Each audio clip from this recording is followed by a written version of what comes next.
Hello, good morning student. आज हम अपनी BEd first year pedagogy of social science में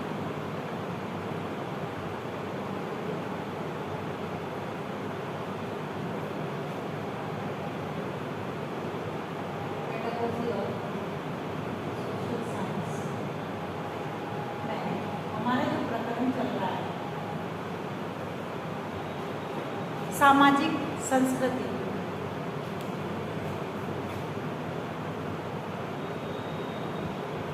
सामाजिक संस्कृति, इसमें हमने सामाजिक संस्कृति का अर्थ समझा था। आज का हमारा इसके अंतर्गत प्रकरण है समानता।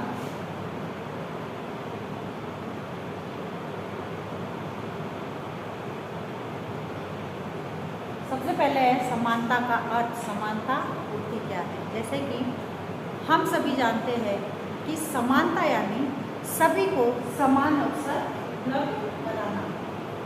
समान अवसर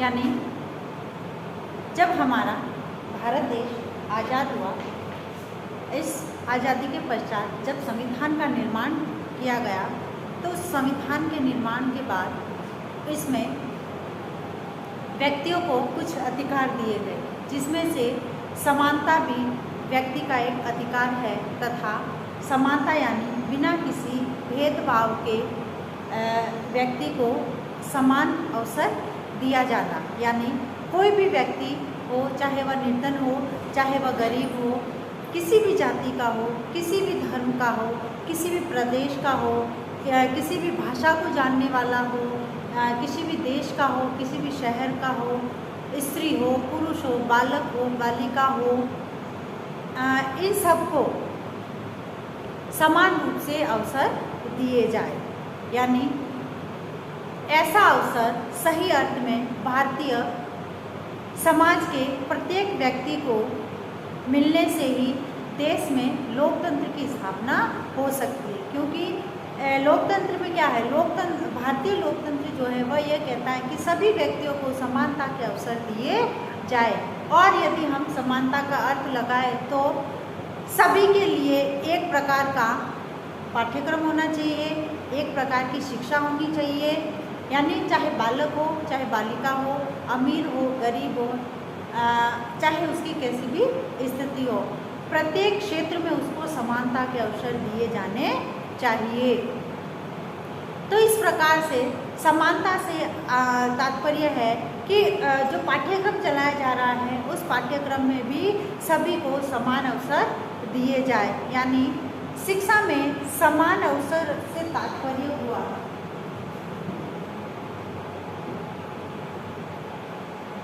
शिक्षा में समान अवसर। शिक्षा में समान अवसर से तात्पर्य है अवसरों की समानता। अवसरों की समानता यानी आपने देखा होगा कि चाहे किसी भी विद्यालय में हो, महाविद्यालय में हो, किसी भी संस्था में हो, शिक्षण संस्था में हो, चाहे वह किसी भी जाति का हो, किसी भी धर्म का हो, चाहे बालक हो, बालिका हो, स्त्री हो, पुरुष हो, सभी को समानता का दर्जा दिया गया है। यह किस आधार पर? वह भारतीय संविधान जो बना है उस भारतीय संविधान के आधार पर समानता का अवसर दिया गया है। यानी अवसरों की समानता से अभिप्राय है प्रत्येक बालक को अपनी रुचि। अब अवसरों की समानता से तात्पर्य है प्रत्येक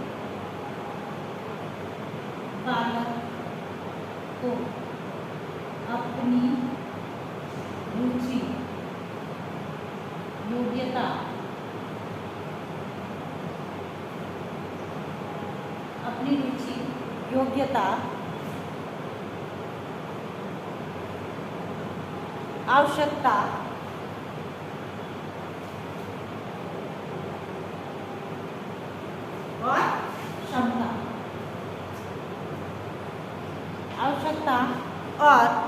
समता के अनुसार शिक्षा प्राप्त करने की स्वतंत्रता दी जाए। उसे अपने योग्यता के अनुसार शिक्षा प्राप्त करने से वंचित नहीं रखा जाए या वंचित नहीं किया जाए। इस प्रकार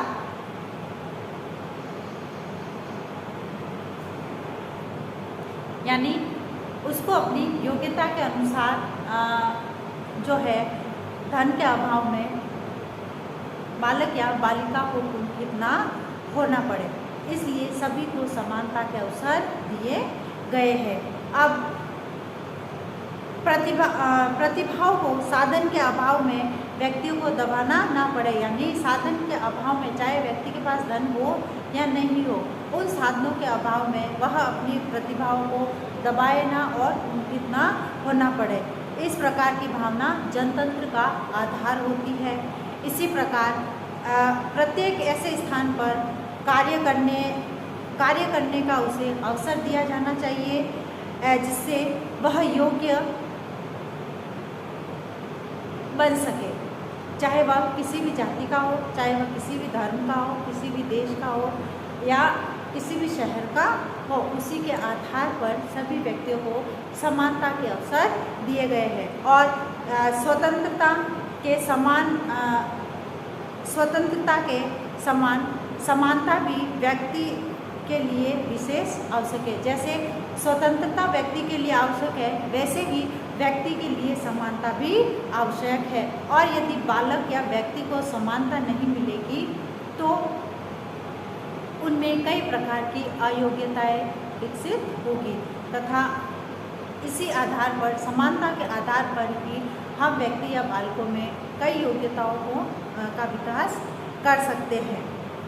स्वतंत्रता प्राप्त करने के लिए जिस प्रकार मनुष्य ने अनेक संघर्ष किए, उसी प्रकार समानता के लिए भी मनुष्य प्रयत्नशील है। यानी जैसे स्वतंत्रता प्राप्त करने के लिए कई विद्रोह हुए, कई आंदोलन हुए, उसी प्रकार से मनुष्य अब समानता के लिए भी कई प्रकार से संघर्ष कर रहा है, जिससे कि उसको समाज में समानता के अवसर दिए जा सके। यानी ऊंच नीच के भेद को मिटाकर प्रत्येक व्यक्ति को समानता के अवसर दिए जाए। अब जो है समानता का भ्रम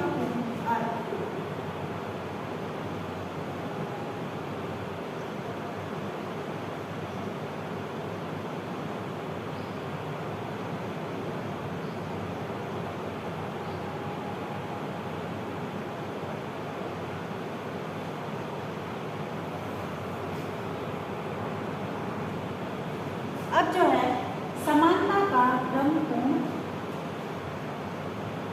अर्थ, इसका मतलब यह है कि इस अर्थ के अनुसार ईश्वर ने सभी मनुष्यों को एक समान उत्पन्न किया है। यानी ईश्वर ने जो मनुष्य बनाया है उन सभी को एक समान या एक जैसा बनाया है। सभी मनुष्य समान है, एक जैसी 5 इंद्रियां है, आँख, कान, नाक, मुंह, सबके ये 5 इंद्रियां है। ऐसी दशा में राज्य में सबको भोजन, शिक्षा, समान मकान, जैसे रोटी, कपड़ा, मकान, यह सब उपलब्ध होने चाहिए और इसी के साथ समान वेतन भी मिलना चाहिए, क्योंकि ईश्वर ने तो सभी को समान भेजा है 5 इंद्रियों के साथ। इसीलिए यह माना गया है कि इन सब के होने के बावजूद जो है व्यक्ति को एक समान, जैसे भोजन है, रोटी है, कपड़ा है, मकान है, ये सब उपलब्ध होने चाहिए और वेतन भी एक जैसा उपलब्ध होना चाहिए। परंतु समानता का अर्थ ब्रह्मपूर्ण अर्थ है, क्योंकि प्रकृति ने समस्त मनुष्य या समस्त व्यक्तियों को समान उत्पन्न नहीं किया है। हालांकि आँख, कान, नाक, मुंह ये 5 इंद्रियां सभी में दी है, किंतु यदि देखा जाए तो मनुष्य में समान बुद्धि, शक्ति और समता की दृष्टि से परस्पर भिन्नताएं पाई जाती है। क्योंकि कोई मंद बुद्धि का होता है, कोई तेज बुद्धि का होता है, कोई सामान्य बुद्धि का होता है, इस प्रकार बुद्धि की दृष्टि से देखा जाए तो व्यक्तियों में असमानताएं पाई जाती है। किसी की साहित्य में रुचि होती है, किसी की नृत्य में रुचि होती है, किसी की पढ़ने में रुचि होती है, कोई आलसी होता है, कोई कमज़ोर होता है, कोई काम करना चाहता है, कोई नहीं करना चाहता है। ऐसी स्थिति में सबको एक समान वेतन तो नहीं दिया जा सकता, या फिर सबको एक समान मकान नहीं दिया जा सकता, तथा सबको एक समान सुविधाएं नहीं दी जा सकती। यानी व्यक्ति जिस प्रकार जैसा कार्य करेगा उसी के आधार पर उनको उसी प्रकार की सुविधाएं मिलेगी। तो यह सभी के लिए संभव नहीं है। जिस प्रकार समानता ईश्वर कृति है और प्राकृतिक है, उसी प्रकार समानता भी प्राकृतिक है। यानी हम ये कह सकते हैं कि व्यक्ति को शिक्षा के समान अवसर दिए गए, रहने के, चाहे वह किसी भी जाति का हो, धर्म का हो, किसी भी शहर का हो, किसी भी भाषा का हो, या फिर किसी भी जगह का हो, किसी भी रंग का हो, उस आधार पर उन सबको समानता दी गई है। किंतु यह समानता, जैसे शिक्षा में सभी को समान अवसर दिए गए हैं, परंतु जैसे रोटी, कपड़ा, मकान है, उनको उन्हीं के आधार पर, जैसे कार्य करने की जो क्षमता है उसी के आधार पर उनको समान समझा जाएगा। अब समानता का जो सही अर्थ है, उस समानता के सही अर्थ को हम अपने नेक्स्ट वीडियो में अध्ययन करेंगे। तो आज का आपका गृह कार्य है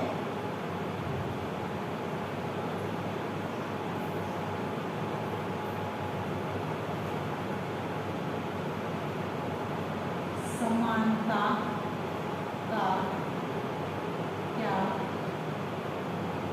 अर्थ है, समझाइए।